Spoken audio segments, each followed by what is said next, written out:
Hi, everyone.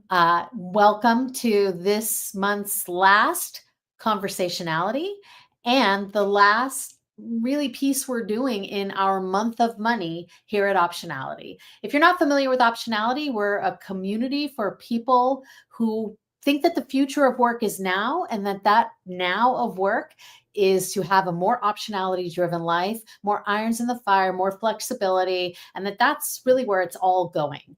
And so we try to bring a lot of content to help you explore and continuously improve on leading your own optionality driven life, whatever that means for you.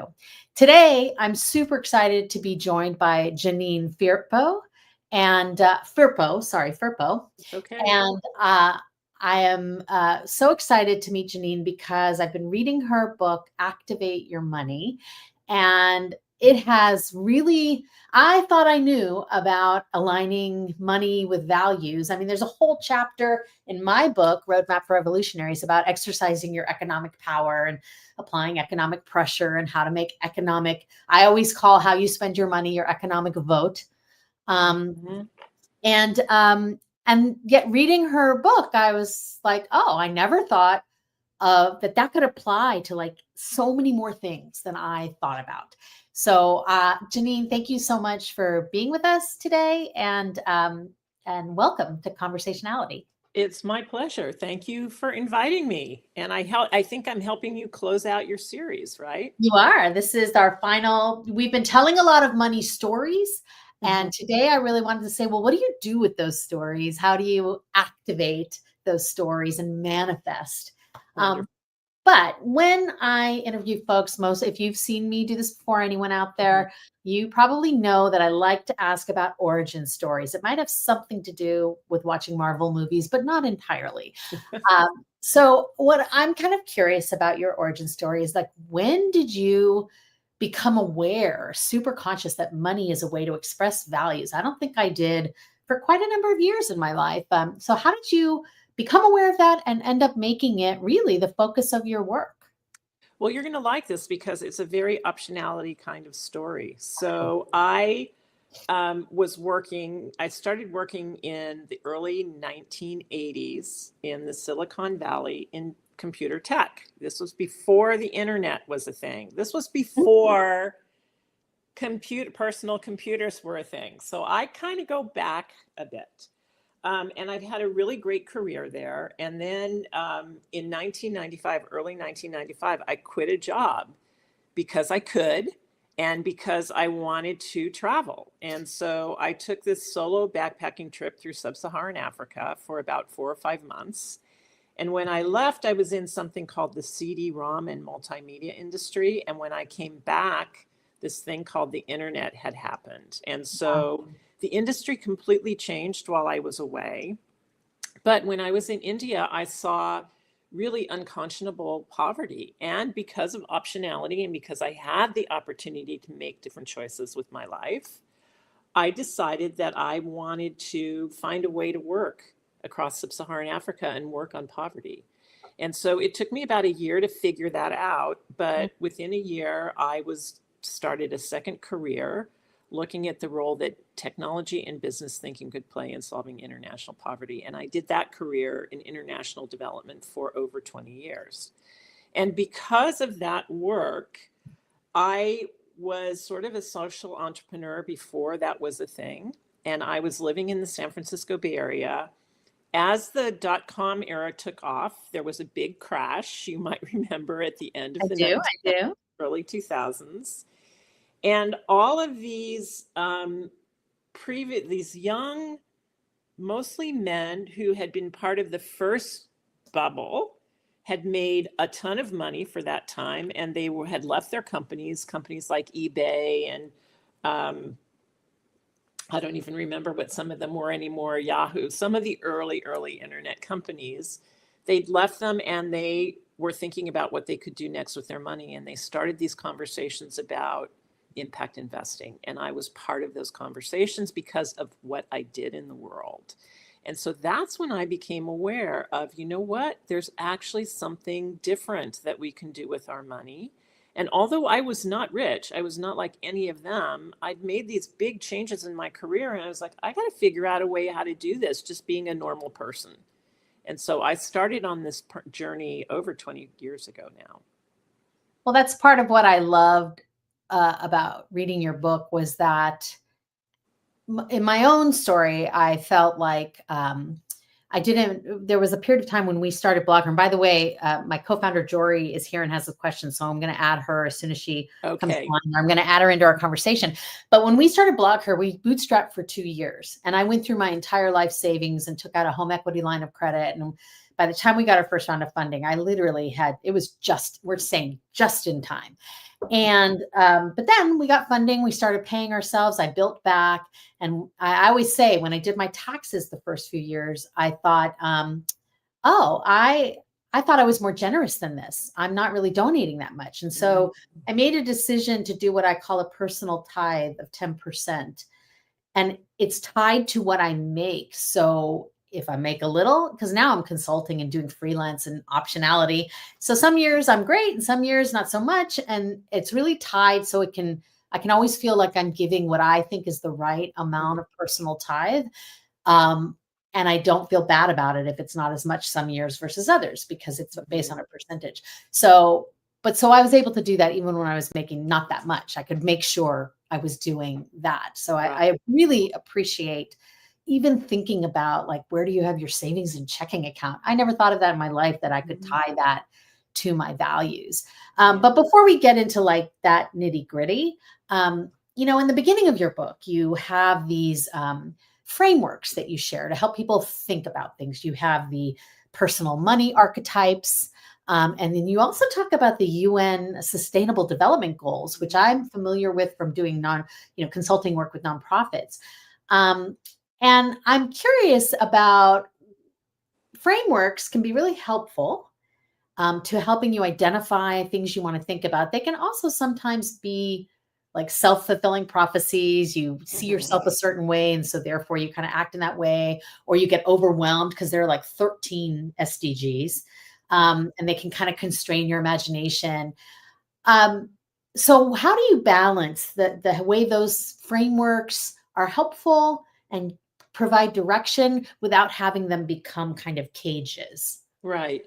So that's a great question. And just to be clear, I borrowed these frameworks, Yes. right? So the financial archetypes was actually created by a guy named Brett Kensel. And he is someone who started a firm that's a values aligned financial advisory firm some time ago. That company is called Abacus. And he came up with these archetypes as a way to help people understand a little bit better their money behaviors. And when you take his quiz, you end up with 3. So that's kind of a great thing, because it's not saying you're this, it's saying you have a tendency toward these things. And I think a lot of times with money, we just think that everybody thinks about money the same way we do.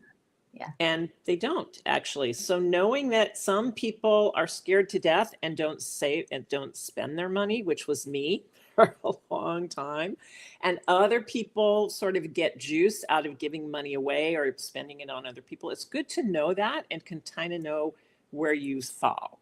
It helps you be just smarter and to recognize that some of what you're doing is maybe based on past behaviors or past training, and you can change it. The SDGs, I think, are particularly fascinating. There's actually 17 of them, and you're right, that's a lot. That's a lot. And one of the things that we do is we tell women to go through them and pick 1 to 5. That's it. No more than 1 to 5.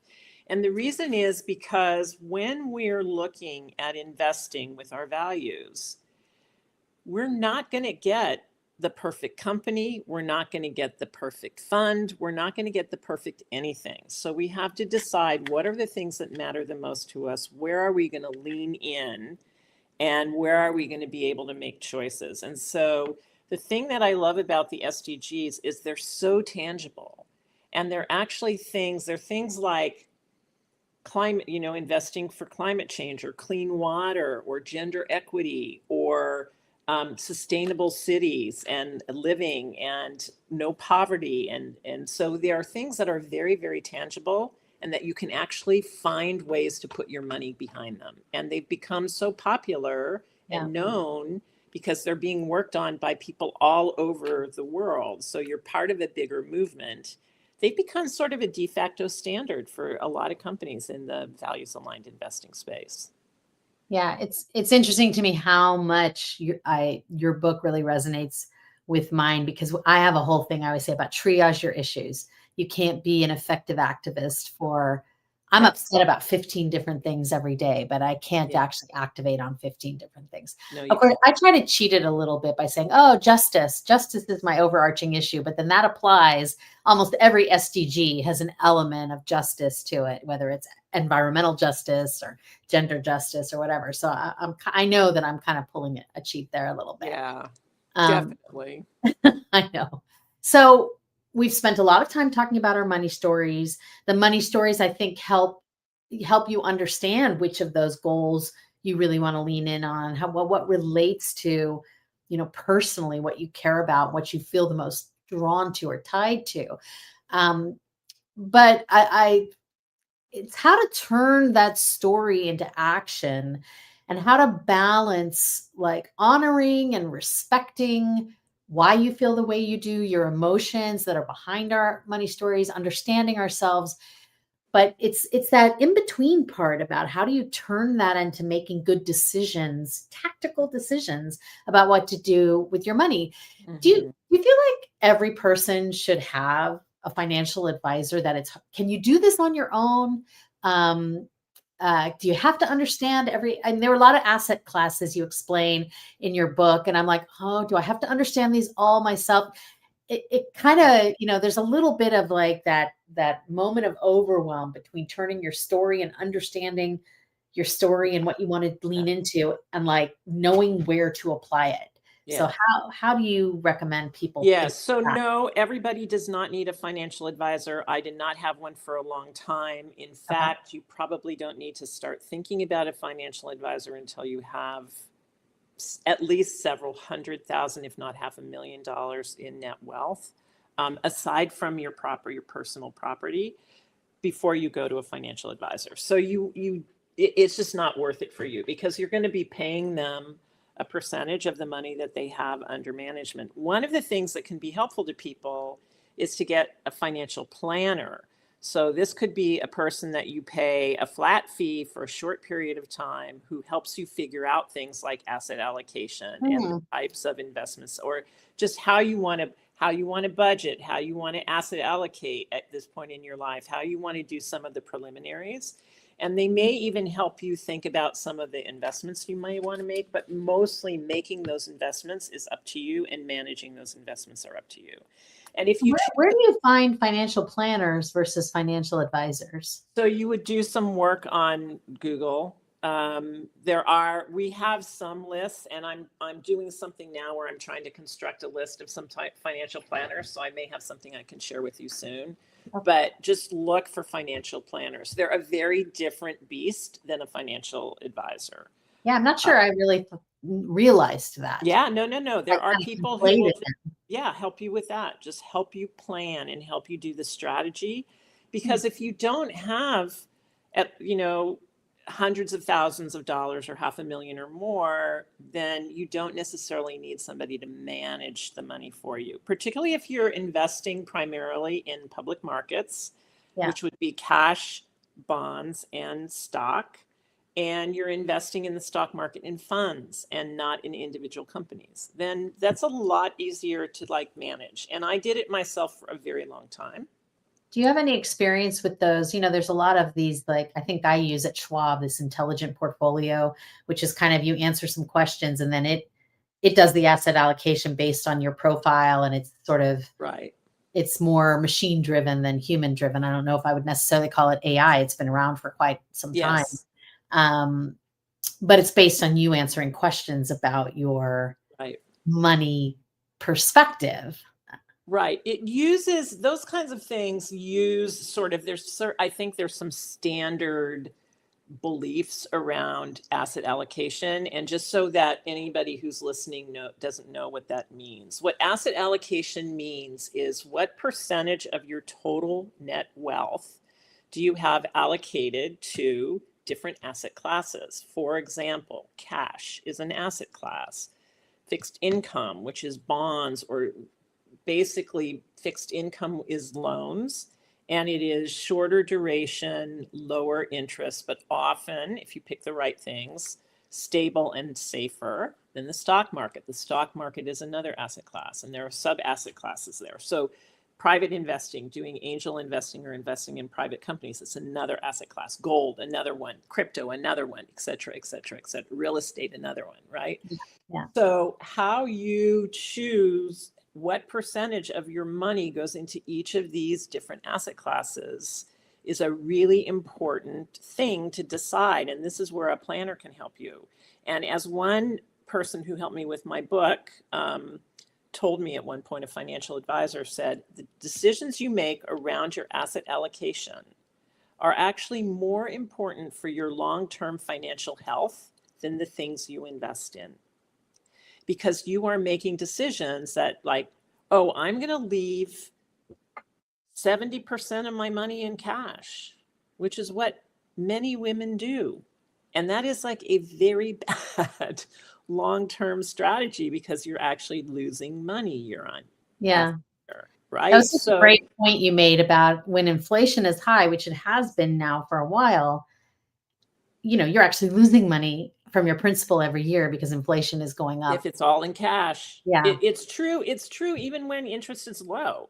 If the interest rates are 2 or 3, you're getting a percentage. Yeah. You're getting a fraction of a percentage on your cash. You're always losing on your cash relative to inflation, almost always losing. And so you want enough cash to get you out of a tight spot. I mean, the reason I could go travel for 5 months and then not even know if I had a job when I came home, and then decide to change my entire career, was because I had enough cash put aside to give me a 9-month run rate or a year-long run rate.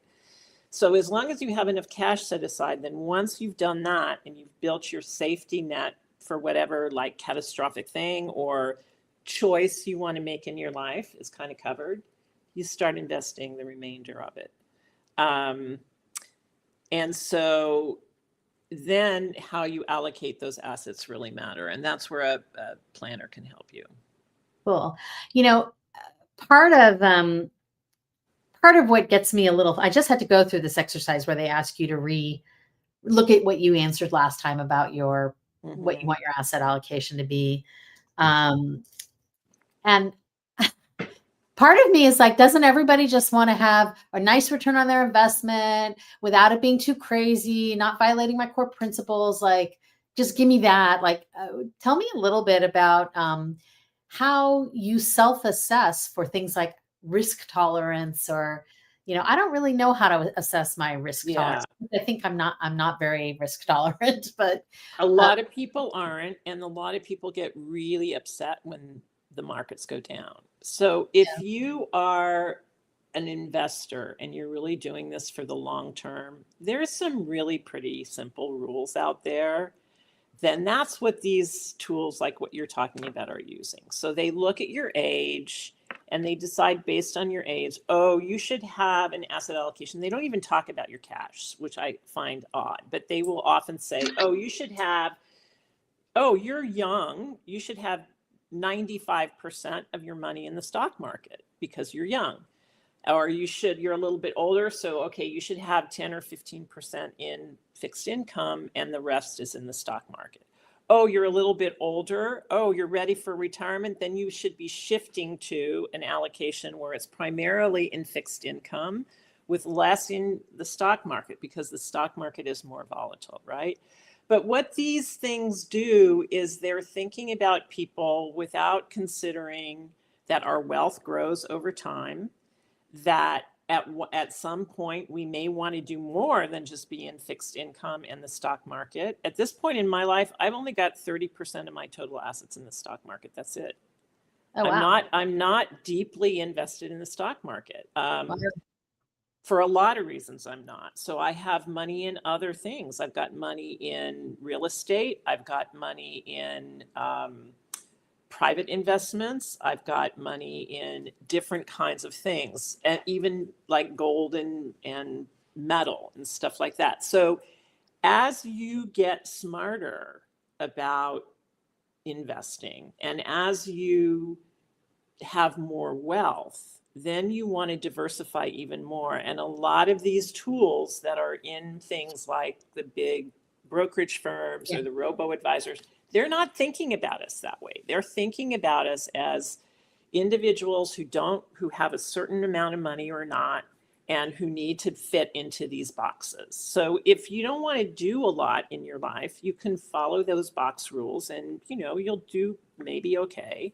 Or if you want to take more control of your money and learn more and get more educated and really strive to grow your wealth, then you may want to think about more things than just what those kinds of tools tend to point us to. Great. So along those lines, I don't know if you coined this term about two-pocket investing.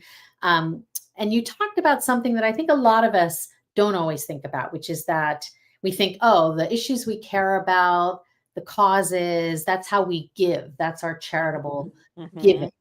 And that it's kind of separate from your investing and what you're Right. investing in. And you say, well, actually, how great is it if you're giving to support certain things, but you're invested in things that are actually damaging, those things you say you care about. And you also talked about levels of impact that can be from, sort of the do no harm as the lowest level. Like this fund isn't going to invest in oil companies or whatever it is.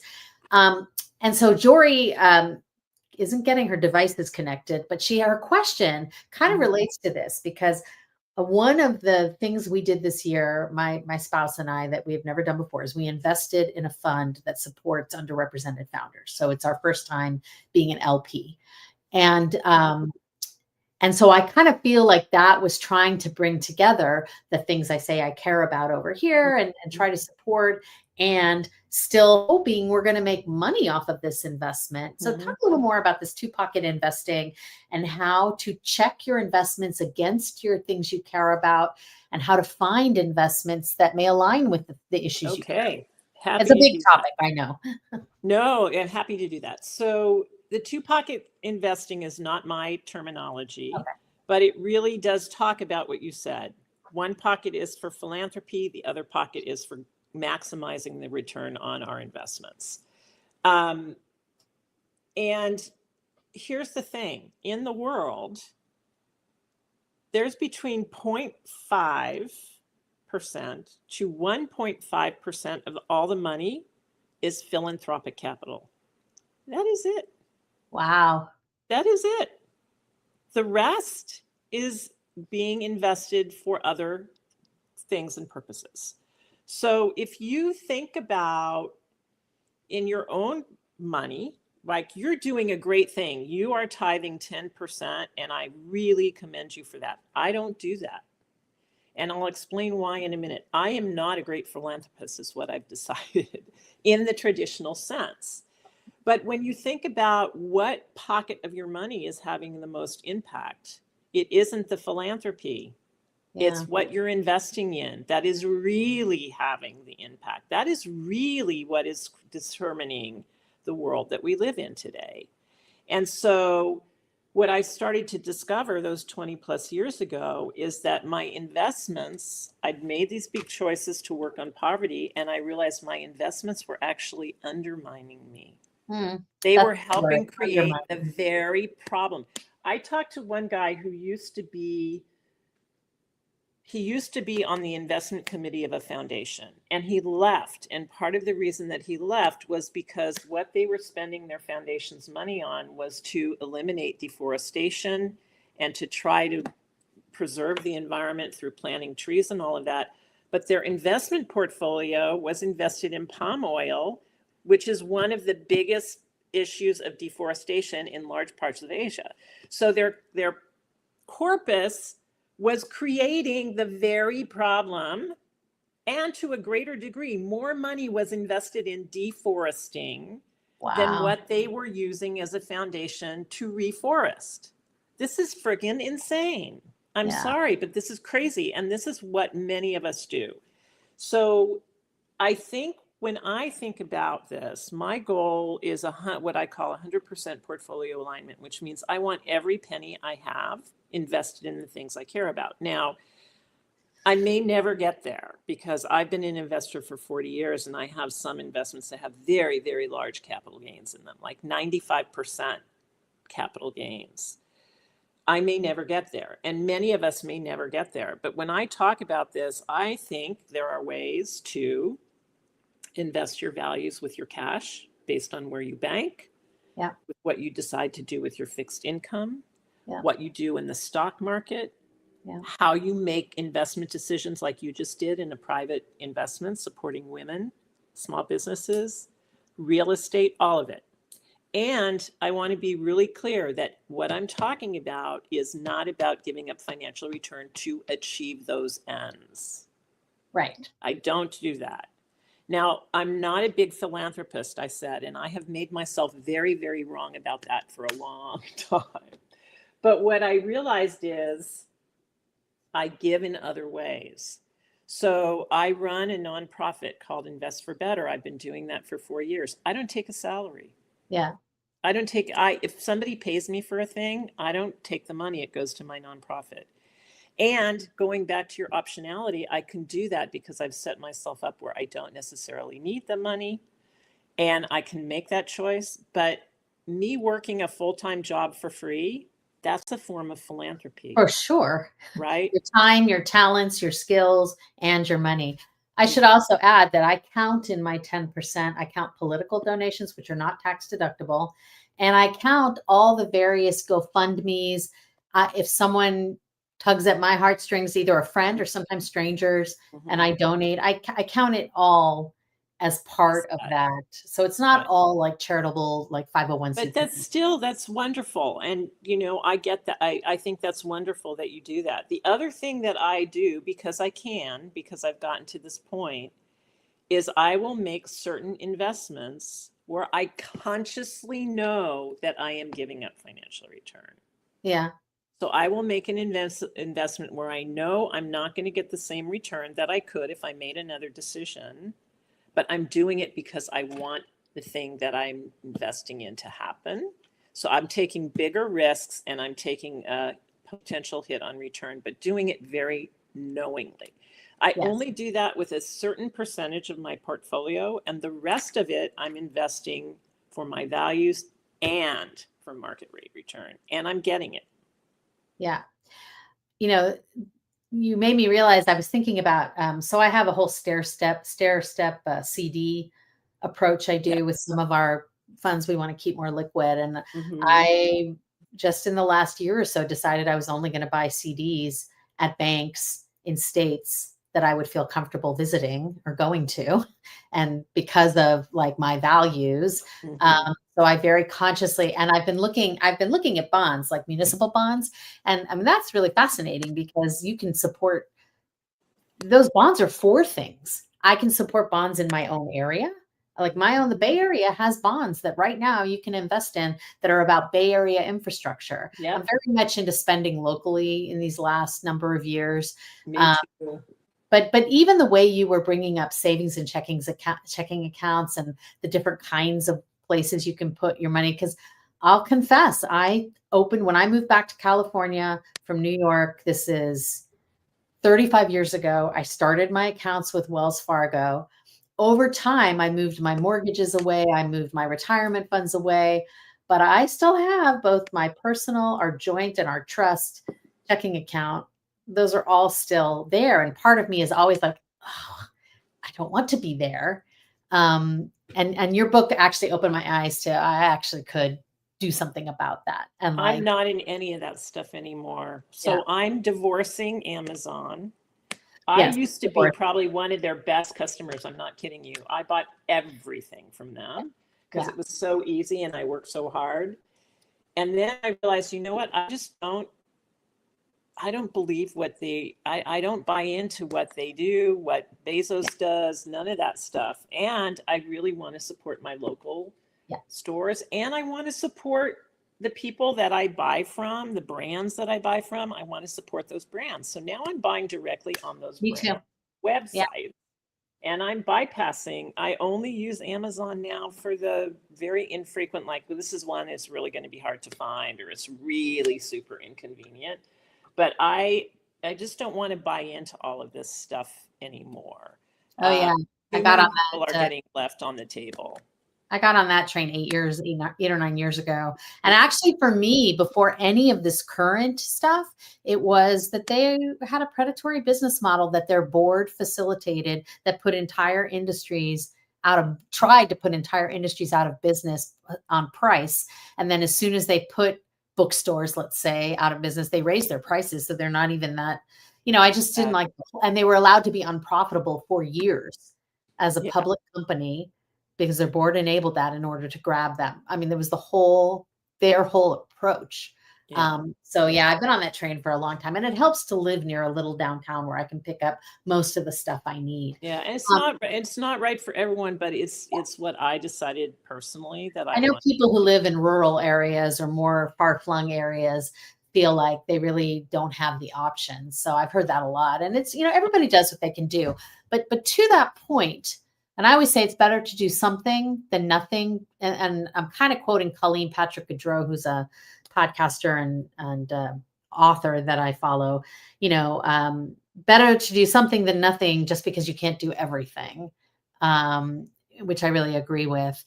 But it brings me to sort of my last question, which is a little more philosophical, which is that everyone is flawed, every company is flawed, everything is flawed, and you can never be perfect. You can never be the perfect conscious consumer or investor. And there's emotion with that, which is uh, there can be Guilt. the why bother?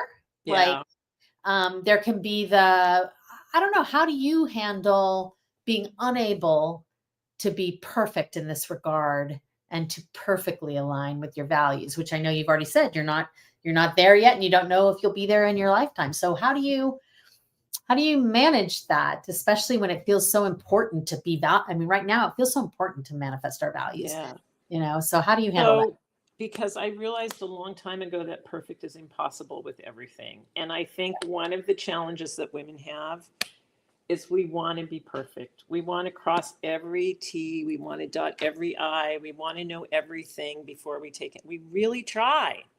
We try.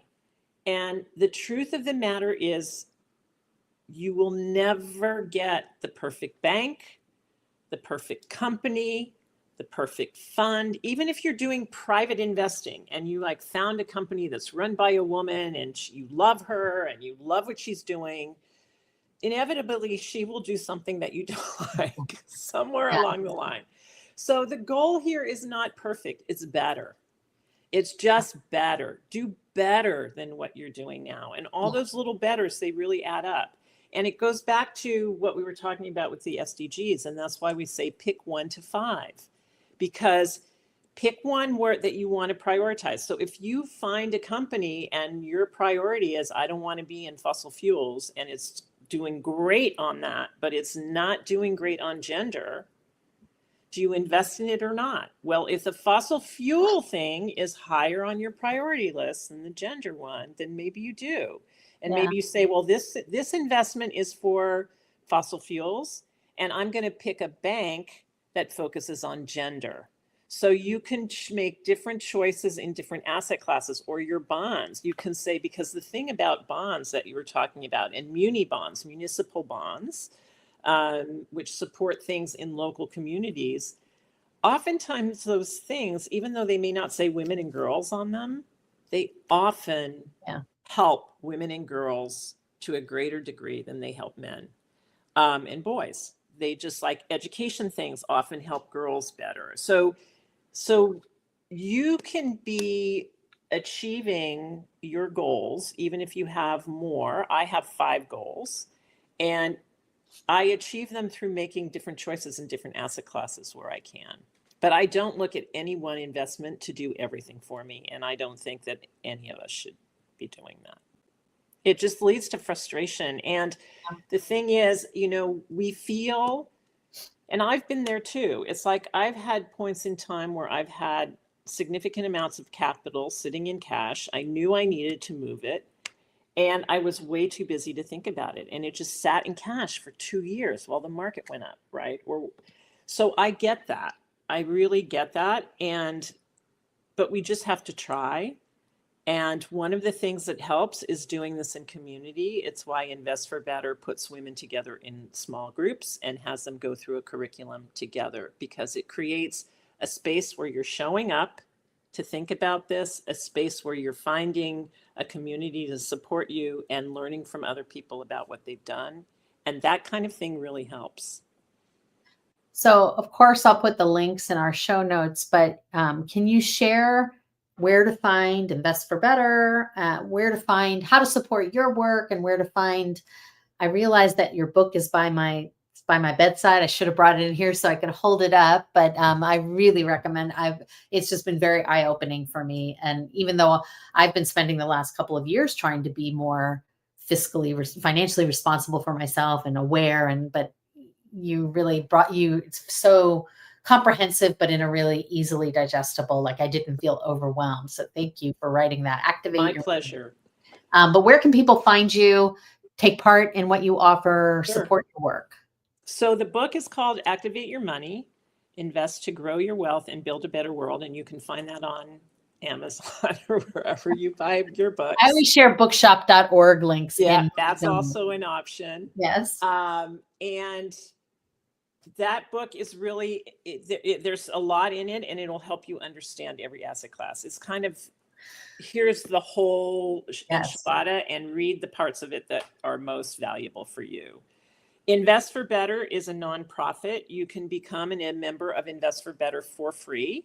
Just go to Invest for Better, investforbetter.org/membership. And you can sign up and become a member. And what that will do is you will get a getting started guide for free. You'll get a newsletter from us twice a month. We won't overwhelm you, but the newsletter will tell you about the courses that we offer. It will tell you about, every month we have a speaker, and you can come and listen to the speaker. That's free. We also have free workshops. So a lot of what we do is free to participate in, and you can learn about that. And you can also stay up to date on things that are happening around your area or around the country related to this issue. We have started a couple of what we're calling regional hubs. These are places where we're bringing women together in person on a regular basis. We have one in Philadelphia. You can actually go online and find investforbetter.org, Invest for Better Philadelphia, and get connected to them. We have one in San Francisco. If you're interested in that one, just send me an email, because that's where I'm based. In the Bay Area, we're doing one. And then we're starting an initiative soon that's called the She Economy. So keep your eye on a website called sheeconomy.ai. We will be launching a marketing campaign and a 100-day challenge next year. And there will be every week a series of actions that you can take to start aligning your money with your values, and you can become part of the community that's actually doing a lot of this work. So keep your eye out for sheeconomy.ai, and sign up to get updates on it, and also find that particular activity at our She Economy on Instagram and on TikTok right now. I think we'll end up on LinkedIn and Facebook shortly as well. That sounds amazing. Janine, thank you so much for the book and for this conversation. I found it truly, really eye-opening and helpful, and just speaks directly to what I want to be doing in the world. So very, very personally, very helpful for me as well. So thank you so much. My pleasure. And thank you for all you're doing. And thank you for doing the work too, to move your own money and get more educated. It's really important for women to know about their money. Let's not pass this off to somebody else to manage for us. I agree. Great. Thank you so much.